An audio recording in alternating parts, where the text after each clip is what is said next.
estar gozosos en el Señor. Nos hemos gozado, le hemos alabado. Precisamente, mis hermanos, pues para eso nos reunimos como pueblo, para eso nos reunimos como iglesia, para alabar.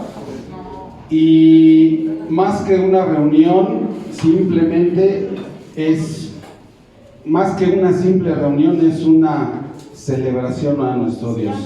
Es una celebración. Para eso nos reunimos como iglesia, para alabar y para celebrar el nombre de nuestro Señor. Sean bienvenidos todos mis hermanos, todos, aún los que somos de casa, sean bienvenidos a la casa del Señor. Vamos a iniciar pidiéndole al Padre que nos bendiga en este tiempo, mis hermanos. Padre bendito, le pido que cierres tus ojos, mis hermanos, y que nos pongamos delante del Señor.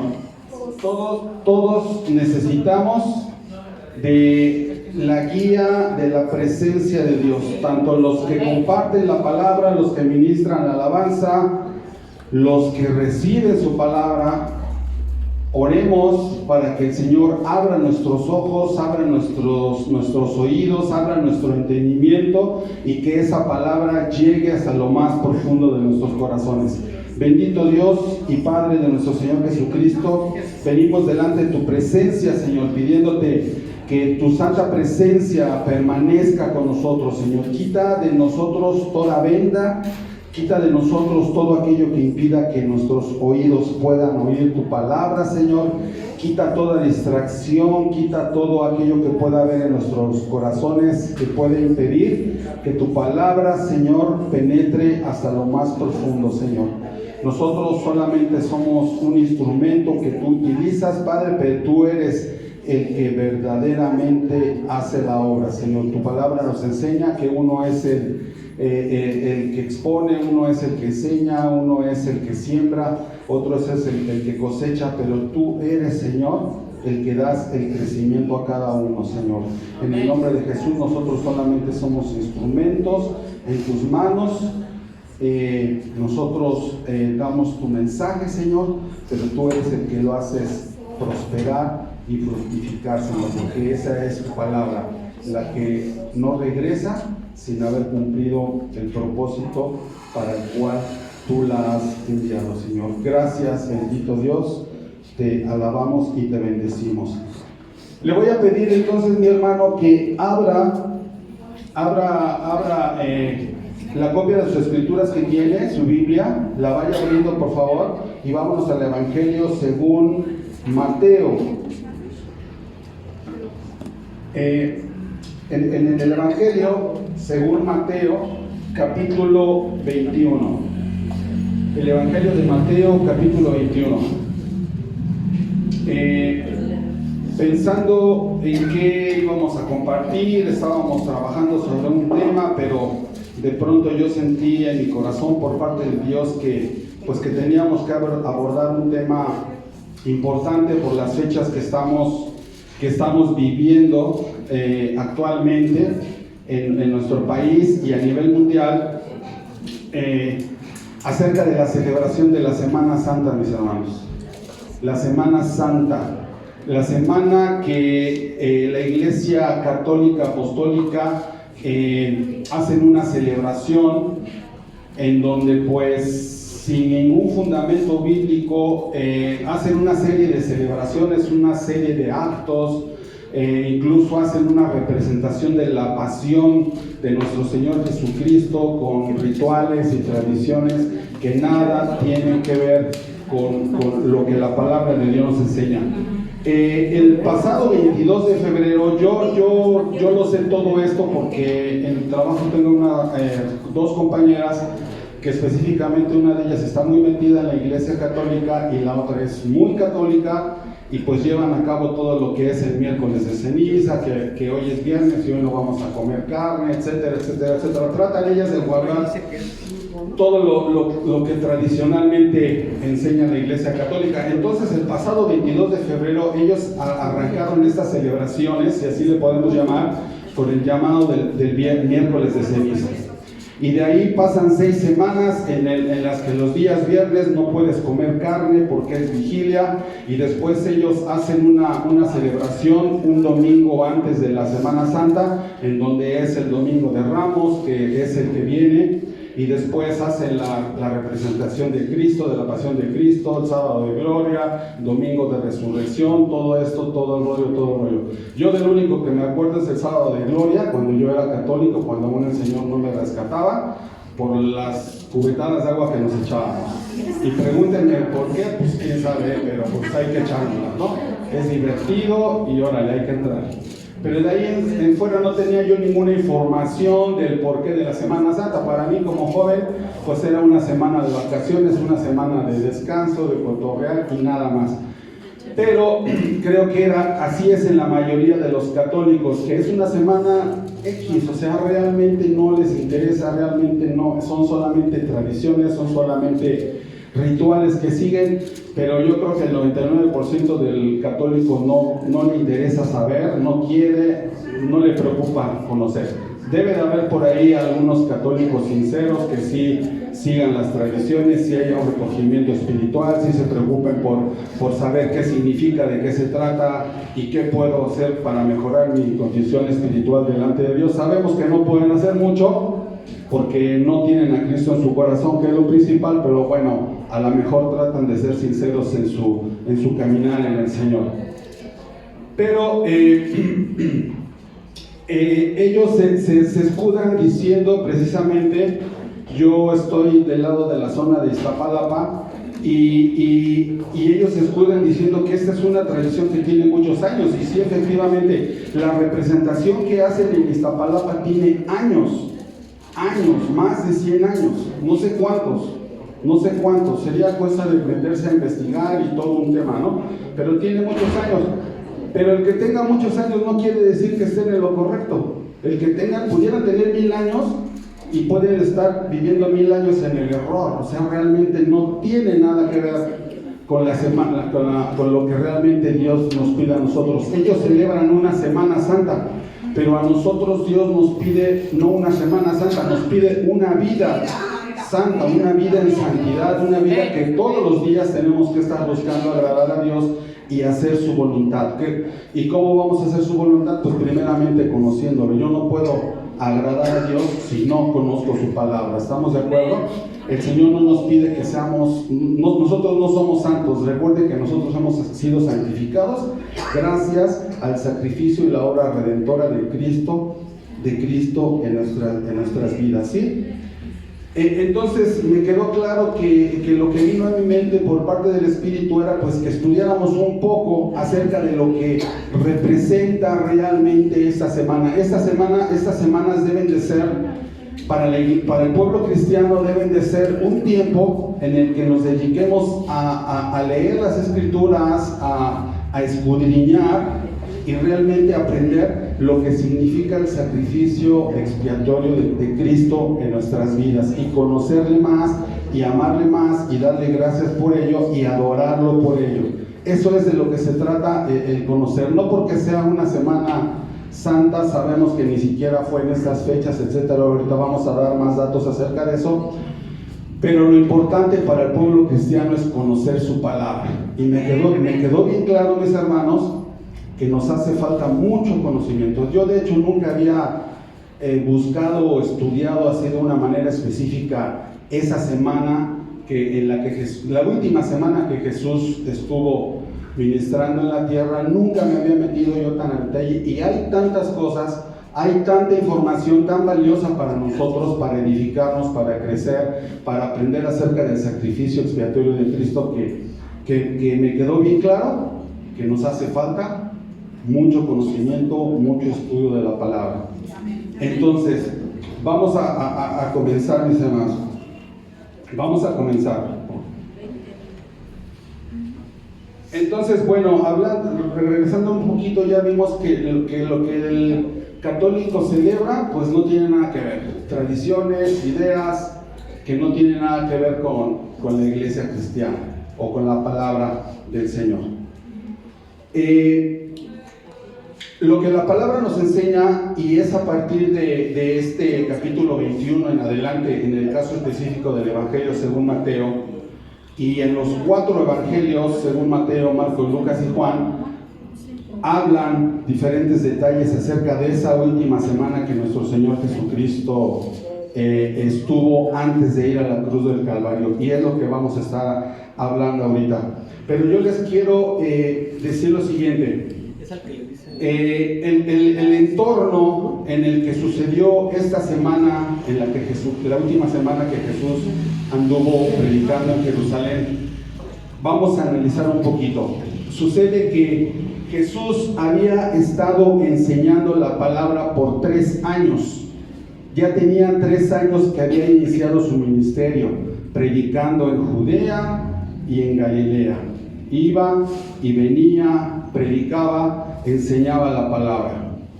Pero todo esto a él le había costado el desprecio, el odio, se había echado enemigos encima, se había echado como enemigos de él a los principales religiosos y sacerdotes gobernantes del pueblo de Israel, es decir, a los escribas y a los fariseos. ¿Por qué? Porque él predicaba una palabra, predicaba una verdad que a los fariseos y a los escribas no les gustaba escuchar, porque a ellos les decía que eran unos hipócritas, mentirosos, ladrones, los llamaba. Jesús vino y tenía una rivalidad contra esos gobernantes. Ese era su problema. Y como Jesús pues predicaba la palabra y predicaba como quien tiene autoridad, dice su palabra, la gente lo seguía, la gente lo buscaba, porque aparte de todo sanaba enfermos, levantaba paralíticos, sanaba leprosos. La gente lo buscaba. Jesús crecía en popularidad, y los gobernantes de ese entonces pensaban que Jesús estaba haciendo todo esto porque se quería levantar en armas, quería hacer una revolución. Lo acusaron de sedición, y eso le preocupaba a los gobernantes judíos, porque si eso sucedía, primeramente ellos iban a ser quitados del gobierno que tenían, pero aparte de todo, el Imperio Romano iba a enviar a sus fuerzas para aplacar esa rebelión y iba a agarrar a parejo a todos. Ese era por un lado la situación de Jesús con el pueblo judío, con el pueblo de Israel. Por el otro lado tenemos el Imperio Romano que estaba sobre los judíos. Realmente los judíos gobernaban, los dejaban gobernar, pero realmente los tenían así como que con la medida nada más. Pero los que realmente tenían el poder y la autoridad era el Imperio Romano. Los judíos odiaban a los romanos odiaban a los judíos, ¿sí? Podemos ver que el Imperio Romano era en ese momento el imperio más poderoso del mundo, pero al mismo tiempo era un imperio corrupto, un imperio con una adoración, era politeísta, adoraban al foco, adoraban el palo de la escoba, adoraban el piano, a ellos no les interesaba lo que tú adoraras, a ellos no les interesaba, a ellos lo que les interesaba era tenerte bajo sujeción. Por eso los judíos tenían la libertad de poder alabar a su Dios Jehová. A ellos no les interesaba a quién alabaras. Mientras tú les cumplieras con sus impuestos, a ellos no les interesaba nada. El Imperio Romano era un imperio moralmente corrupto. Practicaban, los césares eran abiertamente homosexuales, practicaban adoración orgística. Era un imperio depravado totalmente, corrupto, sádico. Era un imperio tremendo, no tenían por dónde ayudarle. Independientemente de que el Imperio Romano logró hacer muchas cosas, tuvo muchos avances militares, arquitectónicos, construyeron caminos por todos lados, pero todo lo que hicieron, todo se vino abajo gracias a la inmoralidad que el Imperio Romano tenía en ese momento. Entonces Jesús se estaba enfrentando en un momento a un imperio corrupto y a unos gobernantes de su pueblo totalmente corruptos. Jesús acusaba precisamente a esos gobernantes religiosos de corrupción, y para ello quiero que me acompañes, mi hermano. Antes de la cita que les pedí que abriéramos, vamos a buscar en Mateo 23:1, por favor.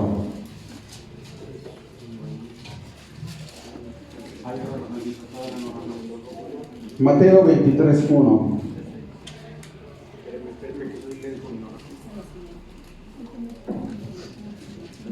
Este es el entorno político, social, cultural que había en el tiempo en el que Jesús inicia su ministerio y en el tiempo, en la semana, en la última semana de predicación de Jesús en la tierra. Eso es lo que había a su alrededor. Mateo 23:1, Jesús acusa a escribas y fariseos. Y en el versículo 4 les dice, el versículo 4 les dice que los fariseos y los escribas atan cargas pesadas y difíciles de llevar y las ponen sobre los hombros de los hombres, pero que ni ellos mismos con un dedo querían moverlos. O sea que los escribas y los fariseos enseñaban una cosa, pero ni siquiera ellos mismos eran capaces de hacerlas. Eso era una doble moral, ¿no? Yo enseño una cosa, pero ni yo mismo lo hago. Los acusaba de eso Jesús. Me brinco hasta el versículo 13, les dice: ay de vosotros, escribas y fariseos hipócritas, así les llamaba. Hipócritas, generación de víboras, ¿quién les ha enseñado a huir de la ira del Señor? Así les decía. Hipócritas, porque cerráis el reino de los cielos delante de los hombres, pues ni entran ustedes, ni dejan entrar a otras personas. Me voy a brincar al versículo 14, les dice: ay de vosotros, escribas y fariseos hipócritas, nuevamente les llama, porque devoran las casas de las viudas y como pretexto hacen largas oraciones y por esto recibiréis mayor condenación. Versículo 15, parte B de ese versículo les dice: ustedes van a lugares muy lejos para hacer prosélitos y una vez que los han hecho, los hacen 2 veces más hijos del diablo. Me brinco hasta el versículo 23 y les dice: escribas y fariseos hipócritas, porque diezmas la menta y el eneldo y el comino y dejan lo más importante de la ley. O sea, se olvidan de hacer misericordia. Se olvidan de hacer misericordia, pero a ustedes lo que les interesa es el dinero. Se olvidan de la justicia, la misericordia y la fe. Y esto era necesario hacer sin dejar de hacer aquello. Son guías de ciegos que cuelan el mosquito y se tragan el camello. O sea, ustedes están buscando los detalles más insignificantes, pero verdaderamente los detalles más grandes, como es el amar a tu prójimo y amar a Dios, te has olvidado de ellos. Versículo 25 les dice: escribas y fariseos hipócritas, porque limpias lo de afuera del vaso y del plato, pero por dentro estás lleno de robo y de injusticia. O sea, por un lado, por afuera, escribas y fariseos hipócritas, sabemos que era la parte de los israelitas, el bloque de los israelitas que tenían una mejor posición social. Por supuesto, podrían traer ropas más caras, más lujosas, y tenían una apariencia externa, pero que de nada les servía, les decía Señor, porque por dentro estaban sucios. Y luego les dice en el versículo 27, hipócritas fariseos, porque son semejantes a sepulcros blanqueados. O sea, ustedes están muertos, son una tumba. La tumba por fuera puede estar muy bien pintada de blanco, pero por dentro hay muerte y pudrición. Así les decía a los fariseos. Y este fue siempre el discurso de Jesús desde que inició su ministerio. Esto no fue solamente en la última semana, eso fue siempre. Y por eso los fariseos y los escribas lo odiaban y lo querían matar, dice la Escritura. Lo querían matar porque no les gustaba que les dijeran su verdad. A nadie le gusta que le digan sus verdades, y menos cuando son ciertas. Nadie, Jesús se los decía porque era necesario que el hombre reconociera su pecado. Lo primero que tú tienes que hacer al acercarte a Jesús es reconocer tu condición delante del hombre, que si estás fallando, te arrepientas y el Señor es fiel para perdonar tu pecado. Pero ellos no lo querían hacer. Para ellos era más fácil callar la boca de un inocente que aceptar la culpabilidad, ¿no? ¿Estamos de acuerdo en eso, mis hermanos? Entonces, Jesús predicando por 3 años. Ahora sí, mis hermanos.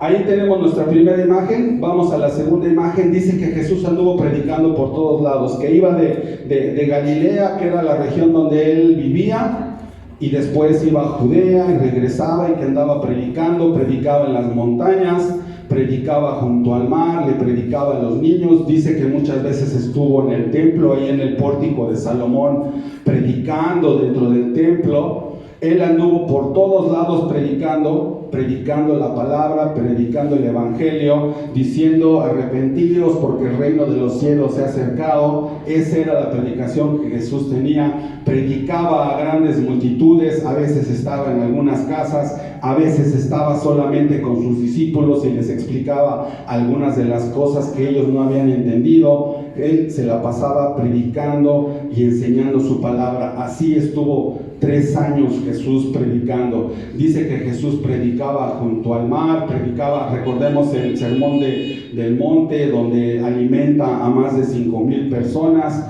Y dice que también en una ocasión había tanta gente que ya lo apretujaban, y que le dice a Pedro: Pedro, prepara la barca para que yo me pueda subir a la barca y ahí estar predicando. ¿Sí recuerdan ese pasaje? Se sube a la barca y desde ahí está enviando el mensaje del Señor.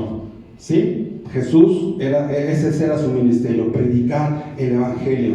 Y como los gobernantes religiosos de Israel veían que él ganaba popularidad, y ellos veían cómo la gente se iba detrás de Jesús, pues ellos se llenaban de envidia.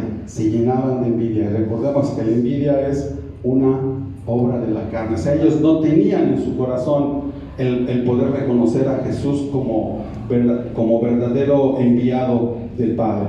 Le damos a la siguiente imagen, ¿sí? Bien. Entonces ya vimos que ese era el entorno. Ahí está Jesús nuevamente predicando sobre una barca. Nos vamos a la siguiente imagen.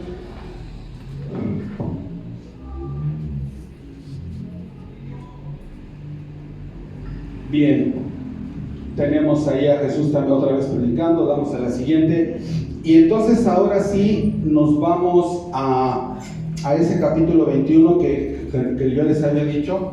Ahí tenemos una fotografía del Imperio Romano que dominaba no solamente el territorio de Israel, sino toda la parte de Asia Menor, toda la parte de Europa, de África. Ahí lo dejamos tantito. Entonces, mis hermanos, ¿a qué fue Jesús a Jerusalén esa última semana? Dice que Jesús deseaba celebrar la Pascua con sus discípulos en Jerusalén, pero él sabía que su tiempo de ser ofrecido, que su tiempo de ser sacrificado había llegado. Era necesario que él fuera a Jerusalén a celebrar la Pascua para ser ofrecido precisamente como Cordero Pascual. ¿Qué era la Pascua? Vamos a ver un poquito qué es la Pascua. La Pascua, según el diccionario Vine, dice que es, todos sabemos, también lo sabemos y lo entendemos, que la Pascua es una celebración que Dios instituye cuando Dios saca al pueblo de Israel de la esclavitud en Egipto. ¿Se acuerdan? Que les dice que tienen que comer el pan presurosos y que tienen que salir, y porque viene un ángel que va a matar a los primogénitos. Les dice que ellos tienen que sacrificar a un cordero, que era simbolismo de lo que Cristo vendría a ser mucho tiempo después, y que con esa sangre tenían que marcar los dinteles de su casa para que cuando pasara el ángel no matara a sus primogénitos. Murieron los primogénitos de los egipcios, murieron los primogénitos de los animales, y es cuando Dios los hace salir corriendo, salir presurosos. Y esa Pascua Dios la instituye como una celebración que la iban a tener que hacer ellos siempre. Es decir, cada año tendrían que estar recordando cómo Dios los sacó de la esclavitud de Egipto. Esa era la Pascua de los judíos. La Pascua que se celebra después de la muerte de Jesús sigue siendo esta celebración, pero no tiene nada que ver con la Pascua que se celebra en la Iglesia Católica. Vamos a ver ahorita esta información. Dice que esta Pascua, según este diccionario, el diccionario Vine, dice que esta es una fiesta pagana en honor a la diosa de la primavera Eastre, y que en otras partes en la misma Biblia se conoce con el nombre de Astarte, uno de los títulos de la diosa Caldea. O sea, lo que la Iglesia Católica celebra es la celebración de la primavera en honor a la diosa Astarte, y que después, de alguna manera curiosa, muy sutil, la Iglesia Católica fue metiendo dentro de la tradición judío-cristiana hasta que llegó un momento que la adoptaron como una fiesta de la Iglesia Católica, cuando no es así. ¿Se acuerdan? Hay otra fiesta en la que sucedió lo mismo. Bueno, debe de haber muchas, pero hay otra principalmente que hicieron lo mismo. ¿Ustedes se acuerdan de qué fiesta estamos hablando? Algo que se celebra el 24 de diciembre. El nacimiento de Jesús segundo. Sí. Fue de la misma manera, es lo que le llaman la Saturnalia, o algo así, ¿no? Le llaman la Saturnalia, era igual una fiesta religiosa, pagano-religiosa, y que la fueron involucrando, la revolvieron, la maquillaron, y resulta que ahora ya todo el mundo celebra la Navidad, ¿sí? Entonces, eso es lo que ellos están celebrando. ¿Quién era Astarte, mis hermanos? Astarte dice aquí que es la consorte de Baal, nada más y nada menos. La consorte de Baal. Y a ambos dioses, o sea, a Astarte y a Baal, se les atribuye una adoración inmoral, como la que se celebraba con Diana de Éfeso, que había prostitutas sagradas, etcétera, etcétera. Esa era la diosa que ellos celebraban. Pero lo peor de todo esto, mis hermanos, es que el pueblo de Israel se vio muchas veces mezclado en esta adoración a esta diosa. Vamos a ver, me interesa mucho que quede bien claro esto, mis hermanos, porque a lo mejor es lo más trascendental del porqué de la Semana Santa, porque ya después todo lo que veamos va a ser más bien puro conocimiento de la palabra, ¿no? Dice que había una adoración inmoral hacia esta diosa y los israelitas se vieron muchas veces involucrados en ello. Te voy a pedir que me acompañes al libro de Jueces 2:11. Nos vamos a regresar en la historia bíblica. Jueces 2:11. ¿Hasta ahí vamos bien, mis hermanos? ¿Estamos bien? ¿Sale? Jueces 2:11. En esta época de los jueces, el pueblo de Israel estaba atravesando por un círculo interminable en donde ellos caían en adoración, en olvidarse de Dios. Venía Dios, les enviaba un juez, los rescataba, los salvaba, volvían a alabar a Dios, pero volvían a caer en adoración, volvían a caer en idolatría, se olvidaban de Dios, Dios volvía a enviar a un juez para que los salvara, y era un círculo donde el pueblo de Israel nunca pudo salir. Pero dice aquí que en el Jueces capítulo 2 versículo 11 dice: después los hijos de Israel hicieron lo malo ante los ojos de Jehová. Una de 1,000,000 de veces que hicieron lo malo delante de los ojos de Jehová. Ese, su pueblo elegido, su pueblo escogido, los guardianes de la palabra, el pueblo que Dios había escogido para tenerlo como un especial tesoro, ellos una vez más hicieron lo malo ante los ojos de Jehová y sirvieron. ¿A quién sirvieron, mis hermanos? A los Baales. O sea, el pueblo de Israel no solamente alababa a Dios, el pueblo de Israel llegó el momento en que podríamos decir, y lo vamos a ver ahorita, se convirtió en un pueblo politeísta. Llegó el momento en que ya no se sabía ni quién era quién. Si ustedes estudian toda esta historia del pueblo de Israel, esa es la historia del pueblo de Israel, un pueblo infiel y del otro lado un Dios que siempre ha permanecido fiel. Entonces dice que adoraron a los Baales, y en el versículo 12 dice: y dejaron a su Dios, dejaron a Jehová, el Dios de sus padres, el que los había sacado de la tierra de Egipto, el que les había dicho que celebraran la Pascua, que recordaran cómo Dios los había sacado de la esclavitud. A ese Dios lo olvidaron, y dice que se fueron tras otros dioses, dioses con D minúscula, porque son dioses que tienen ojos y no ven, tienen manos y no las mueven, son solamente figuras hechas por hombres, pero no tienen vida. Y se fueron tras otros dioses de los pueblos que estaban a su alrededor. Se fueron tras los dioses de los pueblos que estaban a su alrededor, y por eso Dios los había establecido en la tierra prometida, en Canaán. Y la única observación que Dios les dijo: no se mezclen, no se junten con estos pueblos, porque los van a hacer y se van a perder tras la adoración a sus dioses. Y esto fue exactamente lo que le sucedió al pueblo de Israel.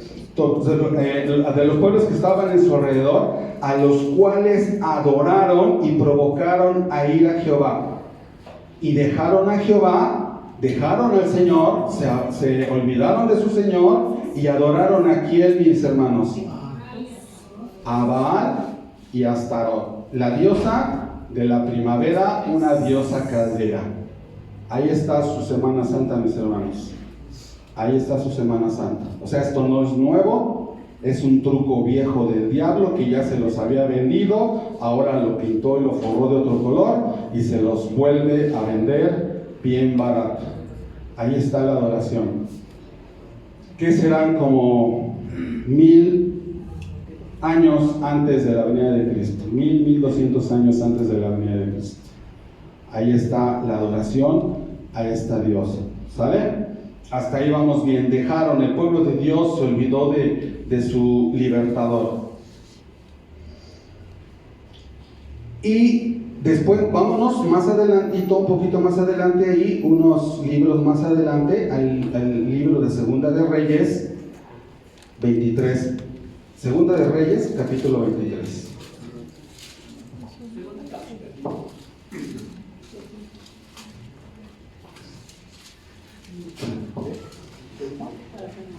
Segundo libro de Reyes, capítulo 23, versículo 13. 23, 13.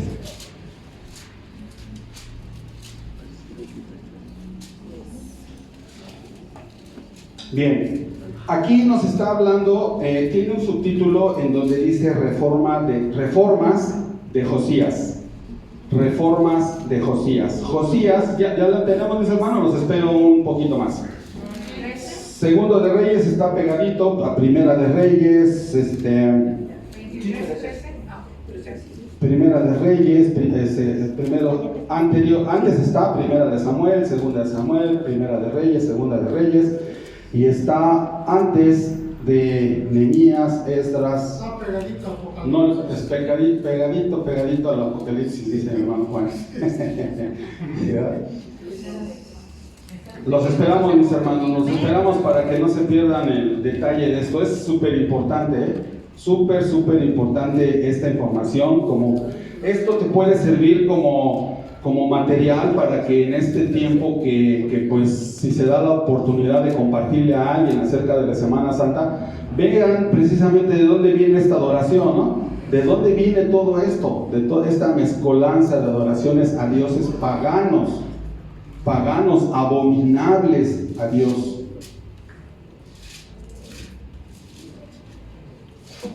Ahora sí ya lo tenemos. Aquí tenemos una imagen de Astarte.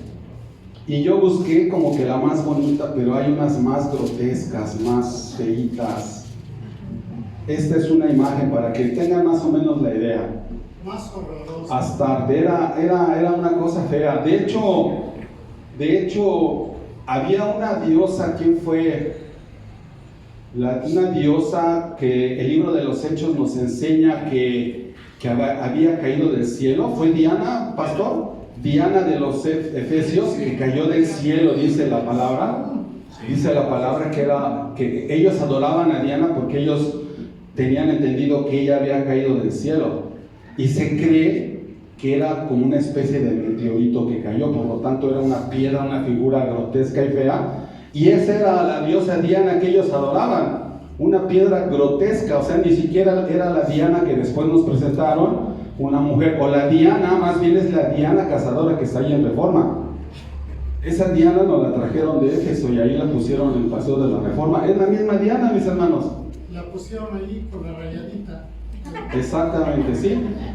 Y bueno, entonces ellos ya no las pintan más o menos bonita, pero la Diana de Éfeso que ellos adoraban, dice ahí en los libros de historia que realmente era una piedra con una figura grotesca. Imagínense un asteroide, un aerolito, no sé cómo llamarle, que cae del cielo, que entra en contacto con la atmósfera, se empieza a quemar y sufre un impacto, ¿cómo queda así toda? Eso es lo que ellos adoraban, pero como había caído del cielo,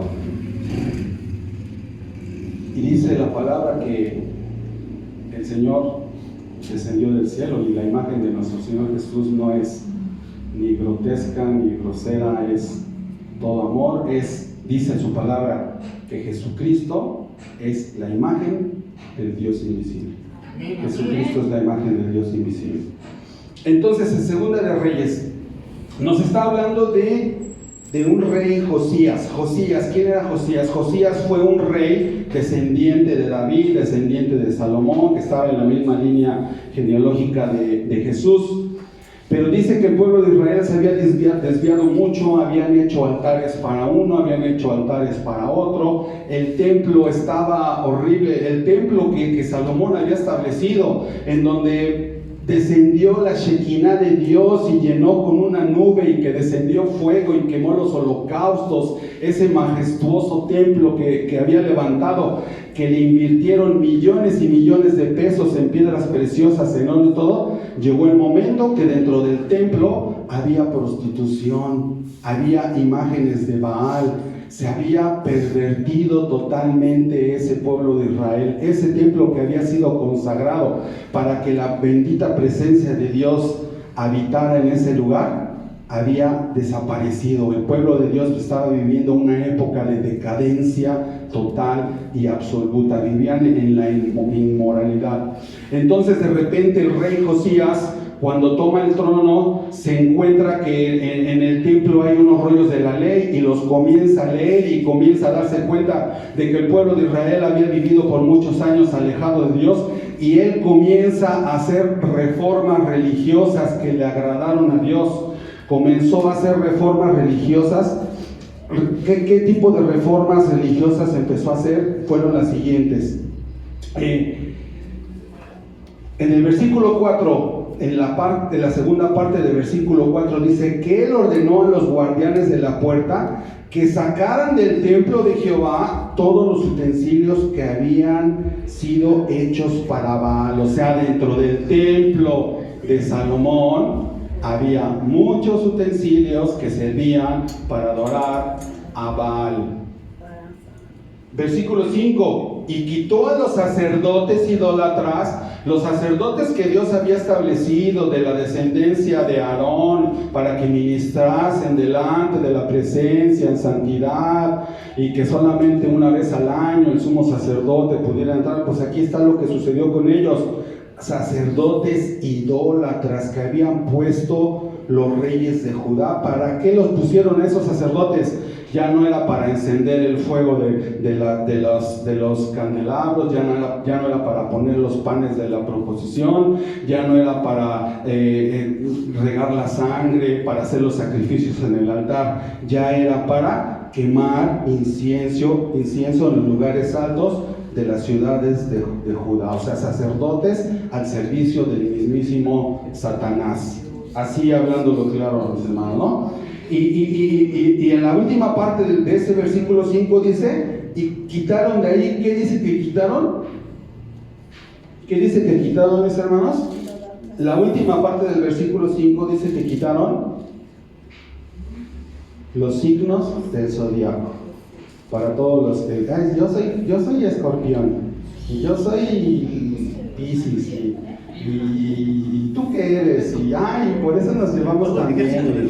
Y nos ay, manis, y no sé qué tanto. O sea, yo soy escorpión, por eso mi carácter, que por eso no me aguanta mi esposa. Y, no, yo soy de Cristo. Yo tengo un sello aquí en la frente que dice que yo soy del Señor. Yo soy del Señor. El Espíritu nos ha sellado y nos ha dado las arras de su Espíritu, mis hermanos. ¿Sí? No digas que tienes un signo zodiacal, tú di, mi vida está en manos del Señor. Alzaré mis ojos a los montes, ¿de dónde vendrá mi socorro? Mi socorro viene del Señor que hizo los cielos y la tierra. Ese es mi Señor. ¿Sí? Y después de ahí me voy a brincar al versículo 7. Dice que también Josías, este rey que hizo lo recto delante de Jehová, dice que derribó los lugares de prostitución idolátrica que estaban en la casa de Jehová. O sea, el templo ya no era un templo, el templo era un antro, el templo era un prostíbulo, el templo de Jehová. Por eso cuando el Señor Jesús entró a Jerusalén, lo hizo 2 veces por lo menos. Sacó a los que vendían animales, a los campistas, y les dijo: ustedes han convertido la casa de mi padre en una cueva de ladrones. Y los echó para afuera y los latiguió y los corrió. Dice que el Señor tuvo celo por su casa. ¿Sí? Tuvo celo por su casa. Los lugares de prostitución idolátrica que estaban en la casa de Jehová, en los cuales tejían las mujeres tiendas, para Acera. Acera es lo mismo que Astarte. Astarte, Acera, es lo mismo, el mismo nombre. Al final de cuentas es adorar cualquier imagen, es cualquier cosa que no sea Dios, es adorar al enemigo. Sea lo que sea, llámese como se llame, ¿no? Y me voy a brincar hasta al 10. Asimismo profanó a Tofet, que está en el valle del hijo de Linó, para que ninguno pasase su hijo o su hija por fuego a Moloc. O sea que la gente ofrecía a sus hijos a los dioses. Pero dice que los pasaban por fuego, y yo me imaginaba que pues a lo mejor les hacían así. No, el pasar a tu hijo por fuego era arrojarlo al fuego. Arrojar al fuego, con tal de pagar una manda, un favor o querer obtener algo de Dios. Arrojarlo al fuego. Esa era la adoración en el templo, mis hermanos, del Dios viviente, el que les dio las leyes en el monte Sinaí, al cual hizo guardianes a los judíos y les encargó su ley, y ellos creían que seguían siendo una nación privilegiada porque nuestro padre es Abraham, porque nosotros tenemos la ley, aquí tenemos el templo. Eso es lo que ellos hacían. Y me voy a brincar hasta el 12. Derribó además el rey los altares que estaban sobre las azoteas de la sala de Acaz, otro de los reyes, que los reyes de Judá habían hecho, y los altares que habían hecho Manasés en los 2 atrios de la casa de Jehová.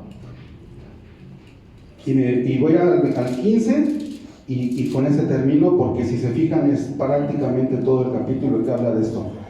Versículo 15. Igualmente el altar que estaba en Betel y en el lugar alto que habían hecho Joroboam, hijo de Nabat, el que hizo pecar a Israel, aquel altar y el lugar alto destruyó, y lo quemó y lo hizo polvo, y puso fuego a la imagen de Acera.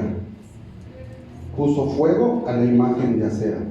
Me voy a regresar al versículo 13 porque quiero que tú veas algo, mi hermano. Quiero que tú veas algo y que te espantes, pero que te espantes con un temor de que a ti te puede pasar. Dice: asimismo profanó el rey, o sea Josías, los lugares altos que estaban delante de Jerusalén. O sea, a los alrededores de Israel, de Jerusalén, había montes, a eso le llamaban los lugares altos, y ahí habían hecho lugares de adoración. A la mano derecha del monte de la destrucción, los cuales, mucha atención con esto, Salomón, rey de Israel, había edificado a Astoret.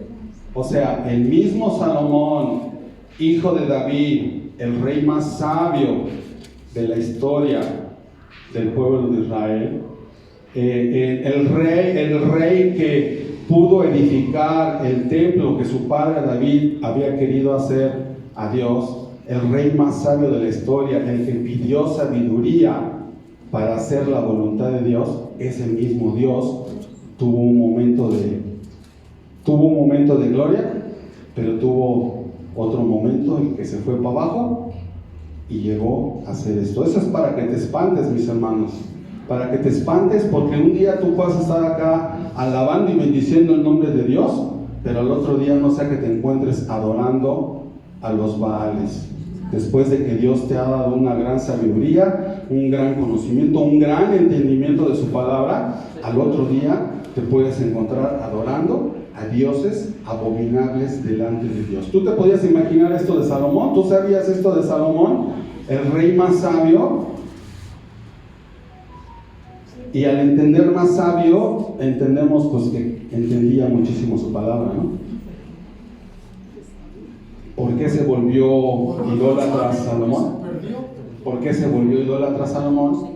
Pues porque comenzó a tomar mujeres que no eran del pueblo de Israel. Primero se casó con una mujer del rey de Egipto, y después tomó a una mujer de allá y a una mujer de acá, y él mismo les permitió que adoraran a sus dioses, y ya después, no nada más de permitirle adorar a sus dioses, él terminó adorando a sus dioses.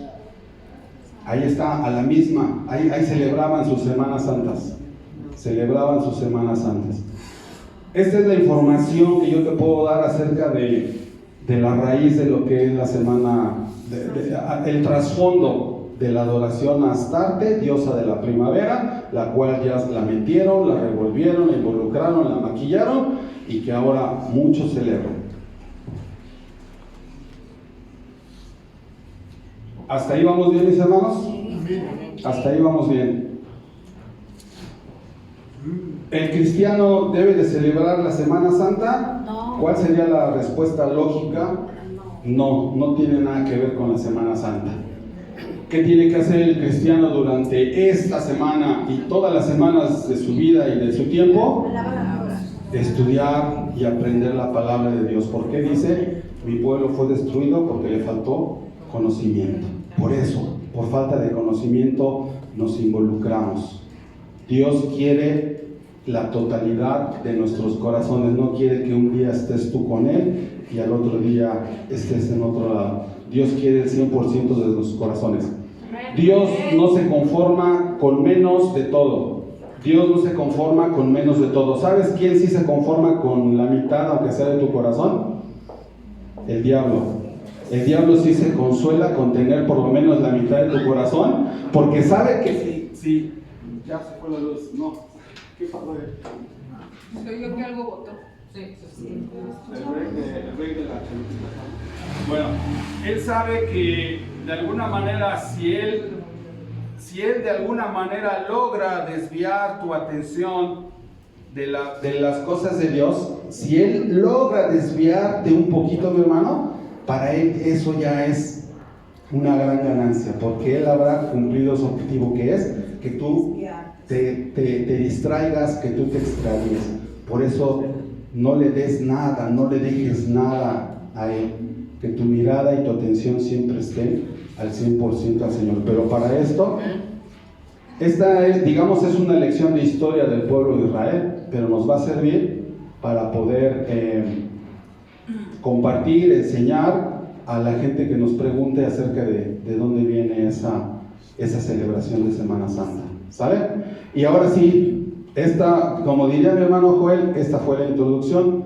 Vámonos ahora sí al tema, el versículo que les dije que íbamos a leer al principio, que es Mateo 21. Ahora sí, por fin, gloria a Dios, vamos a llegar a Mateo 21. Pero la mala noticia es que ya casi va a acabar el tiempo. Nos agarramos tantito de la comida. Ah, muy bien. Ya dio permiso, Manuel. Mateo 21. Vamos a ver qué sucede Entonces decíamos que Jesús llega a Jerusalén. En Mateo está en el Nuevo Testamento, es uno de los evangelios, el primer evangelio. Están Mateo, Marcos, Lucas, Juan. Mateo 21, dijimos ya vimos el contexto en el que Jesús llega a Jerusalén, que la situación estaba tensa. Los gobernantes judíos querían matarlo, pero también querían matarlo porque ellos tenían la idea, o se quisieron más bien hacer la idea, de que Jesús representaba una amenaza para ellos, porque si se levantaba una revuelta, el ejército romano iba a venir sobre ellos y los iba a aplacar. Y quiero comentarles que poco tiempo antes de eso había habido una revuelta en donde atraparon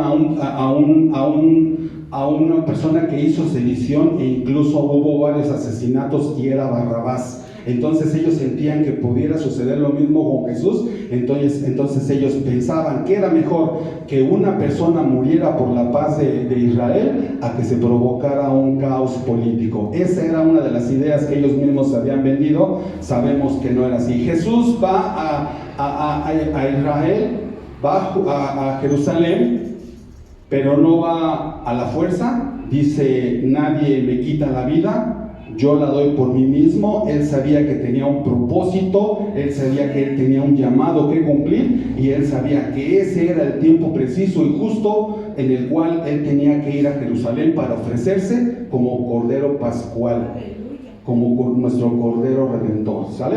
Entonces, la Pascua, nuevamente, ¿qué era la Pascua? Una de las 3 fiestas más importantes, en donde toda persona que físicamente estuviera apta tenía que ir al templo.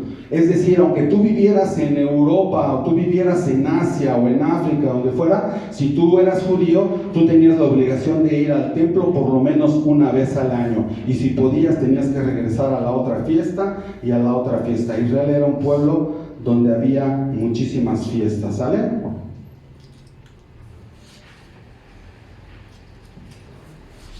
Y entonces dice ahí en el versículo 21, ahora sí, Mateo 21, pero a mí me gustaría mejor leer Marcos 11, si me acompañan. Es un pasaje paralelo a esto, Marcos 11. Marcos 11 dice así. Perdón, mis hermanos, es que es más amplio el pasaje en Marcos que en Mateo. En Mateo es como cortito, nos da un poco más de información, se complementa, pero podemos leerlo mejor aquí.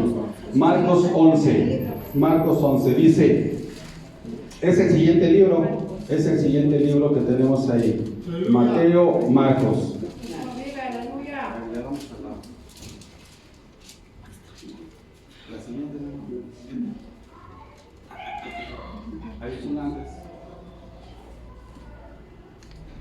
Nos habla de la entrada triunfal de Jesús a Jerusalén. Déjame decirle que esto es lo que la Iglesia Católica llama el Domingo de Ramos. Vamos a ver de dónde sacan esta idea, qué es lo que tiene que ver con lo que enseña la palabra. Dice, cuando se acercaban a Jerusalén, quienes, Jesús y sus discípulos, llegaron a Betfage. Betfage era una población que estaba prácticamente enfrente de Jerusalén, cerca de Betania, frente al Monte de los Olivos. Y dice que Jesús envía a 2 de sus discípulos y les dice: vayan a un lugar y ahí van a encontrar a un pollino. Es decir, un pollino era un burro o un asno joven que nunca había sido montado. Les dice: tráiganlo. Si alguien les pregunta, les dice que el Señor lo necesita, y se lo llevan. Y dice que ustedes pueden leer, si gustan, todo el capítulo, y dice que en el versículo 7, y trajeron el pollino a Jesús, y los discípulos lo que hicieron, que echaron sobre él sus mantos, y se sentó sobre él también. También muchos tendían sus mantos por el camino, y otros cortaban ramas de los árboles y las tendían por el camino.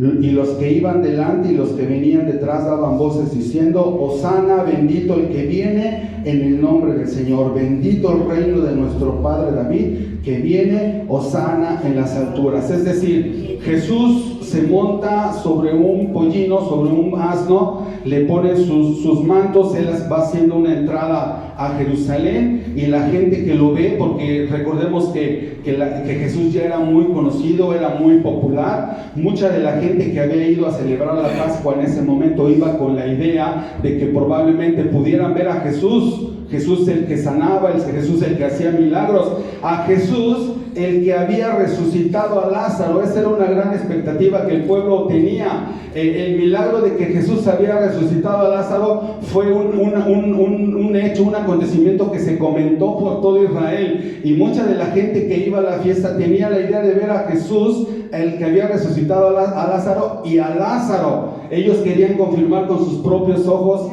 lo que habían escuchado. Recuerden que había mucha gente cuando Lázaro fue resucitado. O sea, era un hecho que nadie podía negar. Aparte de que estaban sus discípulos, estaba María, estaba Marta, las hermanas de Lázaro, y Lázaro, por supuesto, que era el que daba testimonio y era el que decía: sí, yo era el que había